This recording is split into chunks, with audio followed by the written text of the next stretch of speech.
sense of purpose, sense of shared purpose, and a shared understanding of what is happening in our country and how it needs to change.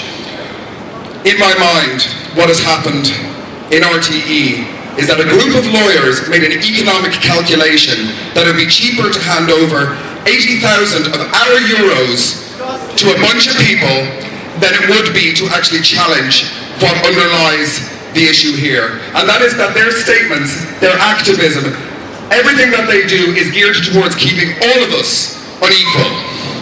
This cannot stand, and it will not stand.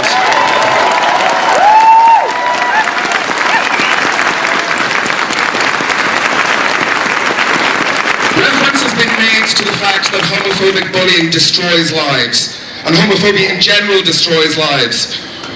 We all know this. Most of us will have experienced some form of this, whether it's ostracism from friends or family, whether it is, as in the case of Buzz and another friend of mine most recently, just being beaten on the streets because of his sexuality. We all know how this feels. What isn't so obvious to everybody is that this also takes a toll on the rest of the community. This was brought into sharp focus for me by a study that was published in Canada recently that showed that the schools where anti-homophobic bullying programs were rolled out and where there were gay-straight alliances, the level of suicidality dropped for the straight students as well. It is not only the case that we and the young people like us suffer from homophobic bullying, straight students, cisgender students, they also suffer too, along with our trans, bi, lesbian and gay peers. So this raises all of our boats. This is a service to the wider society that we are active on this front. And no gang of lawyers in the public service broadcaster is going to gag us on the basis of an economic calculation. It was created to empower us, to name and shame those who would stand and point at us and say, different, not equal, not deserving of the same rights, and we will use this word at our discretion, not at the behest of a bunch of lawyers. Thank you very much.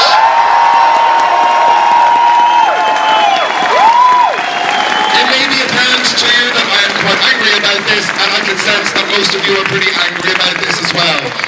Anger is a good energy if banked and channeled carefully in the right direction. We've already seen over the last 2 weeks the victimhood card being played by those who would deny us equality. Shame on them. Shame on them. They say things like the LGBT community has suffered discrimination, but, and there's always a but, I have gay friends, but. It is not acceptable for them to make an equivalence between nasty tweets on Twitter and people being beaten in the streets, trans kids being excluded, being battered, and being denied their rights in society.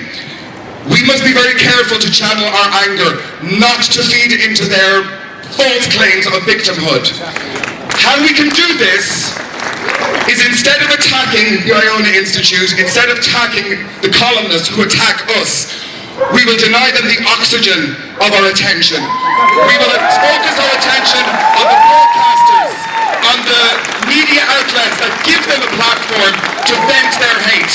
Let us not direct our energies against the individuals, let us direct our energies against the system that supports them.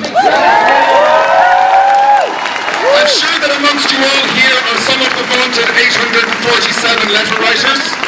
Thank you to every single one of you who did this and continue that work. Every time somebody gets a platform on our national broadcaster or in a private media outlet, we would like you to write in to the media outlet and complain about the media outlet, not about the person. The views expressed on that media outlet are fair game, not the individual who does that. That way we can deny them not only the oxygen of our attention, but the role of victim, which they would seek to steal from us in order to cloak their bigotry in some form of respectability. No!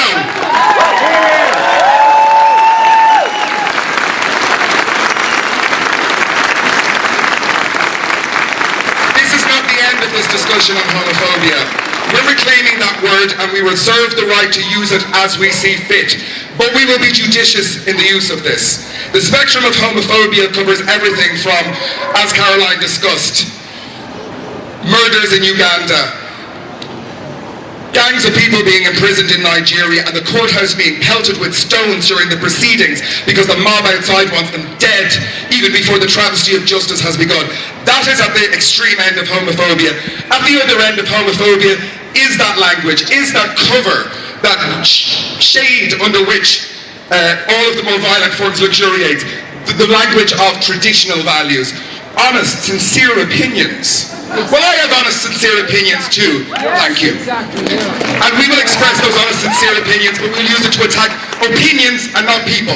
And we will use it to steer the media in this country to give us the platform that we're entitled to and to deny oxygen to those who would use those platforms against us. We're on a long journey, as started by pioneers like David Norris, who I'm honoured to share a platform with.